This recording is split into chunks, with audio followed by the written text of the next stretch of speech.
लेकिन सनातनी हिंदुओं का झुकाव भी देखने को मिला, क्योंकि इन बयानों के बावजूद भी वो लगातार पहुंचते रहे, आंकड़ा बढ़ता रहा। जरा अब आपको अगली तस्वीर दिखा रही है, तस्वीर भी आपके लिए देखना जरूरी है, क्योंकि सीएम योगी आदित्यनाथ ने यहाँ कर्मवीरों का सम्मान किया है, उन लोगों का जिन्होंने जी तोड़ मेहनत की है, 24 घंटे काम किया है। और ये काम इसलिए भी जरूरी था क्योंकि ये व्यवस्था में लगे हुए थे, ये व्यवस्था में लगे हुए थे। सम्मान करने की ये तस्वीर अपने आप में बताती है कि जब आयोजन सफल होता है तो लोगों की कोशिशों से होता है, और ये सबसे ज्यादा महत्वपूर्ण यहाँ हो जाता है। आपने देखा होगा कि जब राम मंदिर का निर्माण हुआ था तो प्रधानमंत्री ने भी, जो वहां कर्मवीर थे, उन्हें सम्मानित किया गया। और अब यहाँ पर भी उसी प्रथा को आगे बढ़ाते हुए जिन्होंने जी तोड़ मेहनत की है, 24 घंटे व्यवस्थाएं पुख्ता रखने का जिम्मा संभाला है, मेहनत की है, उनको यहाँ सम्मानित किया गया है। तो कर्मवीरों का सम्मान हुआ। सबसे पहले सफाई कर्मचारी, क्योंकि इतने बड़े आंकड़े जब हैं तो इलाके को यहाँ स्वच्छ रखना सबसे बड़ी जिम्मेदारी थी। स्वास्थ्य कर्मी जिन्होंने लगातार मेडिकल एड दिया है उन लोगों को जो पहुंच रहे थे। इसके अलावा नाविक जो लगातार ले जा रहे थे लोगों को, वो व्यवस्थाएं देख रहे थे। वहीं बस ड्राइवर्स वो क्यों भी, क्योंकि इनका कोई समय नहीं था, ये समय सीमा से बंधे नहीं थे। 24 घंटे इन्होंने काम किया, लोगों के लिए काम किया, व्यवस्थाएं ठीक करने के लिए काम किया है। पुलिस कर्मियों को भी यहाँ सम्मानित किया गया। इसके अलावा वॉलेंटियर्स थे जो खुद सेवा कर रहे थे लोगों की, उन्हें सही जगह पहुंचा रहे थे। सभी का सम्मान करते हुए ये मैसेज दिया गया है कि कर्मवीरों का ये जो योगदान है वो हमेशा याद रखा जाएगा और उनकी महत्ता बनी रहेगी हमेशा, क्योंकि उनकी वजह से इस तरह के कार्यक्रम सफल हो पाते हैं। उनकी मेहनत इसके पीछे होती है और उसको एक्नॉलेज करना, उसको पहचानना यहाँ योगी आदित्यनाथ ने बहुत जरूरी समझा। अपने आप में ये बड़ी बात है। और इस बीच आपको जरा 4 तस्वीरें अब दिखाने जा रहे हैं। ये 4 तस्वीरें इसलिए अहम हो जाती हैं क्योंकि अब जब समापन हो गया है तो स्वच्छता यहाँ पर जरूरी थी। तो माँ गंगा की सफाई की गई है, ये तस्वीर देखिए, माँ गंगा की जहाँ सफाई की गई है वहीं संगम तट की सफाई की गई। माँ गंगा की आरती भी की योगी आदित्यनाथ ने और श्रमिकों के साथ भोजन भी किया उन्होंने। तो उन्होंने ससम्मान हर चीज का ध्यान रखा है।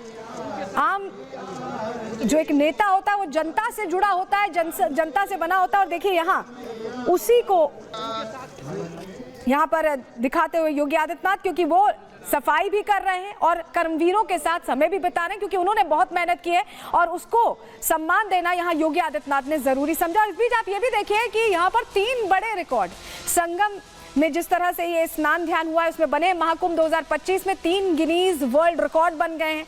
360 कर्मचारियों ने एक साथ गंगा की सफाई की और ये गंगा में उतर कर की है। 360 कर्मचारियों ने पानी की गहराई में जाकर की, अपने आप में बहुत बड़ी बात है।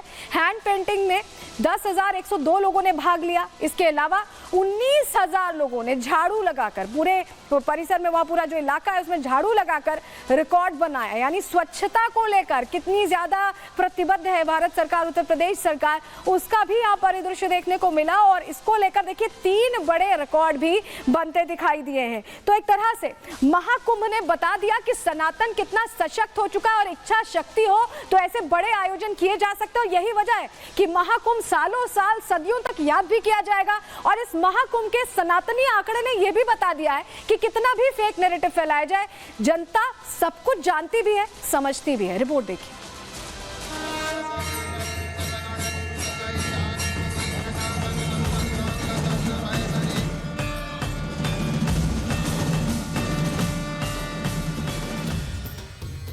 संगम के तट पर 144 साल बाद विशेष महाकुंभ का आयोजन हुआ।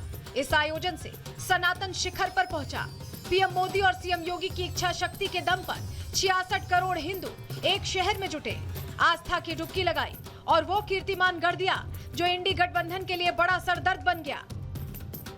किसी भी सनातनी आयोजन में 66 करोड़ हिंदुओं का इकट्ठा होना ये बता रहा है कि पीएम मोदी और सीएम योगी ने इस बार बिना कोई नारा दिए हिंदुओं को एकजुट कर दिया। हिंदुत्व को लेकर बीजेपी की ऐसी प्लानिंग विपक्ष को डरा रही है। धर्म और जाति की राजनीति करने वाली इंडी गठबंधन पूरे 45 दिन कुंभ को लेकर दुष्प्रचार करती रही, हिंदुओं को धर्म पथ से हटाने के लिए फेक नैरेटिव फैलाती रही। लेकिन विपक्ष की सारी कोशिशें ढाक के 3 पात साबित हुई हैं। महाकुंभ में पहुंचा हर हिंदू इस आयोजन से अभिभूत था। कुंभ की सफलता का अंदाजा इस बात से लगाया जा सकता है कि महाकुंभ के बाद पीएम मोदी और सीएम योगी की गारंटी पर देशवासियों को पूरा भरोसा हो चला है। यही वजह है कि हिंदू खुलकर कह रहा है कि जो हिंदुओं की सुनेगा, हिंदू से चुनेगा। बढ़िया रहा, 4 बार आ गया मैं। 4 बार आ चुके हैं। हाँ। क्या कहेंगे व्यवस्थाओं को? बढ़िया, मजा आ गया। हमारा अनुभव बहुत अच्छा रहा। ये साल एकदम जो कुंभ हुआ है ना, वो इतनी पब्लिक आज तक हमने देखी नहीं है। इस प्रोग्राम को सफल बनाया उन्होंने, कोई गंदगी हमको तो ऐसा कुछ दिखा नहीं। ये हमको यकीन नहीं हो रहा कि इतनी पब्लिक को कैसे इन लोगों ने मेंटेन किया होगा। यहाँ विपक्ष पार्टी जो भी बोले वो सब झूठे एक नंबर के। बाकी सबसे अच्छा हमको योगी सरकार को जो एकदम सफाई बफाई हर चीज में, पुलिस सुरक्षा हर चीज में सबने, हर पुलिस ने भी सबको सपोर्ट दिया है। महाकुंभ के बाद जनता का मूड बीजेपी के पक्ष में नजर आ रहा है। बीजेपी सांसद साक्षी महाराज ने साफ कह दिया है कि विपक्ष हिंदुओं की एकता से घबराया हुआ है, लेकिन विपक्ष है कि मानता नहीं। साक्षी महाराज जी, ये लोग अब जो देश की धारा से कट चुके हैं। देश के एलओपी के बारे में इस तरह की भाषा का इस्तेमाल करना, आदरणीय राहुल जी इस देश के बड़े नेताओं में से हैं। विचारधारा को लेकर कोई टकराव तो डिफर किया जा सकता है। महाकुंभ के दौरान विपक्षी आरोप लगाता रहा है कि कुंभ में वीआईपी कल्चर लागू है, उन्हीं पर ध्यान दिया जा रहा है। लेकिन विपक्ष के इस नैरेटिव को सीएम योगी ने कुंभ समाप्त होते ही ध्वस्त कर दिया। जब बात व्यवस्था और आस्था की थी तो सीएम योगी अपनी कैबिनेट के साथ कुंभ पहुंचे। जब कुंभ को सफल बनाने वालों के सम्मान का समय आया, तब भी सीएम योगी अपने मंत्रियों के साथ कुंभ की रेती पर खड़े नजर आए। पीएम मोदी हो या सीएम योगी, दोनों ही उस तबके को पूरा सम्मान देते हैं जिनके दम पर विकास की नई इबारत लिखी जा रही है। राम मंदिर प्राण प्रतिष्ठा के समय पीएम मोदी ने सबसे पहले श्रमिकों पर फूल बरसाए थे, और आज जब गंगा की सफाई की बारी आई तो सीएम योगी हाथ में झाड़ू थामे नजर आए। मैं देखता था रात्रि में भी 12 बजे, सुबह 4 बजे भी स्वच्छता कर्मी लगातार इस कार्यक्रम के साथ जुड़ते थे। अभिनंदनीय है, आपका कार्य सचमुच अभिनंदनीय है। और इसलिए हमने कहा कि आज का भोज तो प्रारंभ हम स्वच्छता कर्मियों के साथ से शुरू करेंगे। लेकिन साथ साथ मैं आपको इस बात के लिए भी आश्वस्त करने के लिए आया हूं। एक सरकार ने तय किया है, प्रयागराज महाकुंभ के साथ जुड़े हुए जो भी स्वच्छता कर्मी थे, स्वास्थ्य कर्मी थे, इन सबको हम लोग एक अतिरिक्त बोनस देंगे 10,000 रुपए का। महाकुंभ के आयोजन के लिए प्रदेश सरकार ने अलग से बजट का आवंटन किया, जिसके चलते ये महाकुंभ इतना दिव्य और भव्य बन सका। लेकिन विपक्ष को इसमें भी फिजूल खर्ची नजर आई। लेकिन सीएम योगी जानते थे कि धर्म पथ से ही विकास पथ का निर्माण होगा। महाकुंभ में वो ताकत है जो प्रदेश की इकोनॉमी को बूस्ट करेगी। सीएम योगी ने आज सुरेश खन्ना की चुटकी लेते हुए बता दिया कि राजस्व का लाभ तो हुआ है, लाखों रोजगार मिले हैं।